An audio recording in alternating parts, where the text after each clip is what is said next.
Parce que quand on s'était...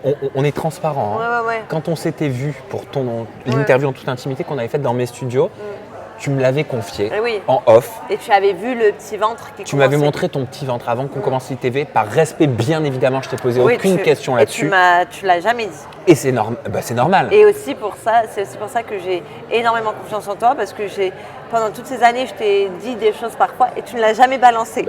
Ça c'est normal, mais c'est juste normal. Tu savais qu'en temps voulu, on aurait pu le dire. Ouais, mais même, peu importe, ça t'es une maman, pas maman, on s'en fout, c'est toi qui décides quand tu as envie de dire les choses. Ouais, c'est mais bien. Moi, je t'avais vu heureuse. Il y a des journalistes qui font pas ça. Moi, je t'avais vu très heureuse, très enthousiaste. Tu te souviens quand tu me l'as dit, j'étais là. Ouais. Et quand j'ai même on était séparés avec Maxime, mais on allait le gérer. Voilà, vous étiez séparés, tu m'avais dit on va le gérer, on va trouver une entente, on va trouver une solution. Ouais, même lui il était content.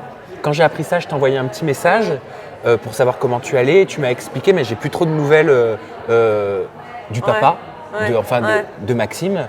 Je voulais savoir où ça en est aujourd'hui. Est-ce qu'il t'épaule? Est-ce qu'il te soutient dans cette épreuve? Oui, c'est vrai que je pense qu'il l'a mal vécu aussi. Ouais, il l'a mal vécu. Donc il a mis du temps à revenir vers moi.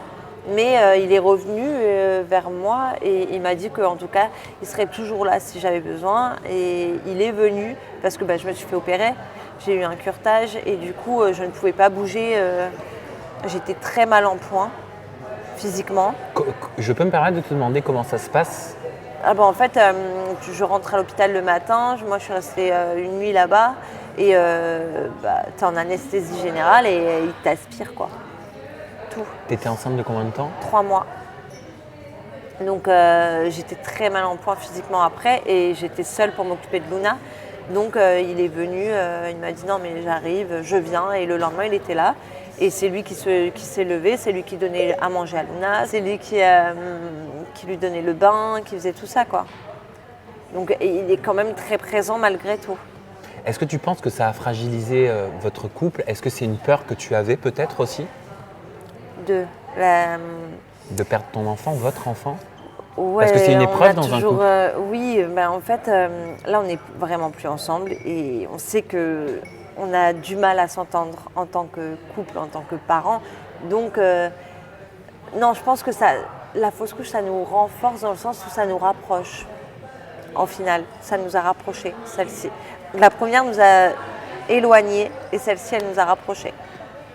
Où est-ce que tu puisses toute ta force? Je sais pas, mais je pense que si, c'est Luna. Je te dis, si j'avais pas Luna, je pense que je serais restée au fond de mon lit, ne plus donner de nouvelles à personne.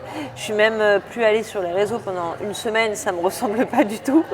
Mais j'ai prévenu mon agent, j'avais prévenu tout le monde, j'avais dit franchement, de toute manière, là je me fais opérer, donc je peux pas avoir mon téléphone.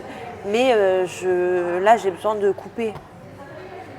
Et ils l'ont très bien compris, ils ont été très cool et ils m'ont beaucoup soutenu aussi dans l'agence. Mais j'avais vraiment besoin de tout couper, quoi.